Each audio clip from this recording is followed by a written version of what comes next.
Créée par Sega, Camelot et Climax, la série des Shining fait partie des incontournables pour tout amateur de RPG possédant une console Sega. Cette série s'est déclinée au sein de gameplay très variés.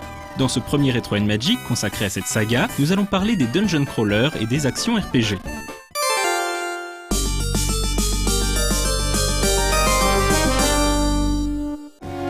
Shining in the Darkness se déroule dans le royaume de Stormsong, un univers d'heroic fantasy traditionnel peuplé de chevaliers, de magiciens et de diverses créatures fantastiques.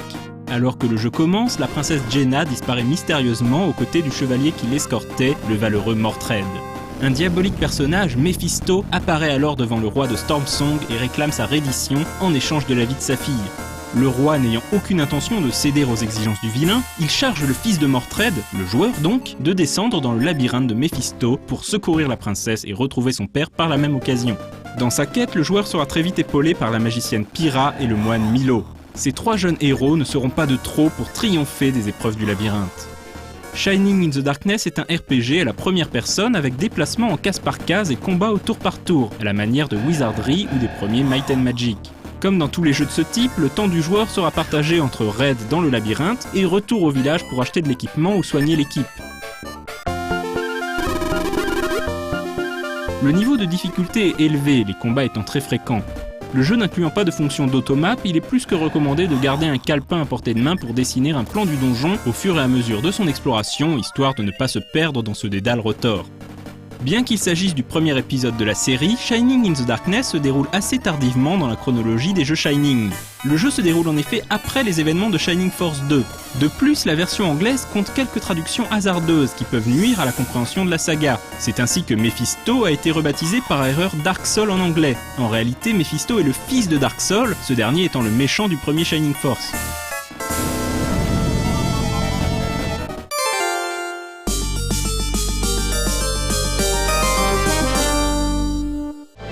Après plusieurs épisodes de Shining Force, Camelot change de registre avec Shining Wisdom, un jeu d'action-aventure évoquant la série des Zelda. Alléchant sur le papier, le jeu se révèle malheureusement très décevant, et ce jeu est probablement le moins convaincant des titres estampillés Shining. Le jeu se déroule dans le royaume d'Odegan, et un jeune héros nommé Mars va devoir combattre un sorcier malfaisant appelé Pazort. Malheureusement, avant de pouvoir se lancer dans l'aventure, le joueur devra supporter d'interminables scènes scriptées où il verra son héros multiplier les boulettes. C'est pour le moins décourageant. Shining Wisdom se déroule juste après Shining Force 2, mais avant Shining in the Darkness. Quelques personnages de Shining Force 2, comme Sarah et Kazin, font des apparitions dans Wisdom. Shining Wisdom devait originellement sortir sur Mega Drive, mais Sega avait besoin de jeux pour le lancement de la Saturn et demanda donc à l'équipe de développement d'adapter leur jeu pour cette machine. Ceci explique sans doute pourquoi Shining Wisdom ne fait pas honneur aux capacités de la 32 bits de Sega.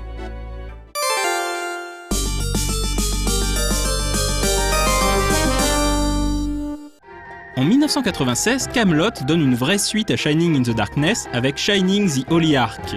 Fidèle au gameplay de l'original, The Holy Ark est un dungeon crawler à la première personne, à la différence que les graphismes sont cette fois-ci en vrai 3D. Petite touche sympathique, lorsqu'un personnage autre que celui du joueur attaque un ennemi, le joueur le verra s'avancer pour attaquer. Cela renforce le sentiment de jouer un groupe de héros malgré la vue à la première personne, ce qui manque un peu dans les autres jeux du genre. Shining the Holy Ark est une fois de plus intimement lié au reste de la série, puisqu'il se déroule 10 ans avant Shining Force 3.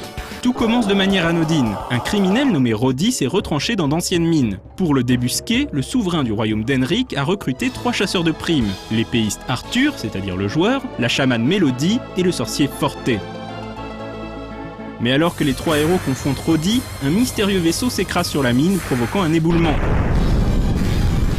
Forte se retrouve possédé par un esprit maléfique et disparaît dans le dédale des tunnels, tandis qu'Arthur, Mélodie et Roddy sont soignés par 3 esprits bienfaisants. Piégés dans les entrailles de la mine, les ennemis d'hier sont obligés de s'allier pour espérer s'en tirer et libérer Forte de l'emprise de l'esprit. Mais évidemment ce n'est que le début, et bien d'autres personnages deviendront recrutables par la suite pour affronter une menace bien plus terrible. Rythmé par la musique du grand Sakuraba Motoi, Shining the Holy Ark est l'un des meilleurs RPG de la Saturn et certainement l'un des meilleurs dungeon crawlers de tous les temps.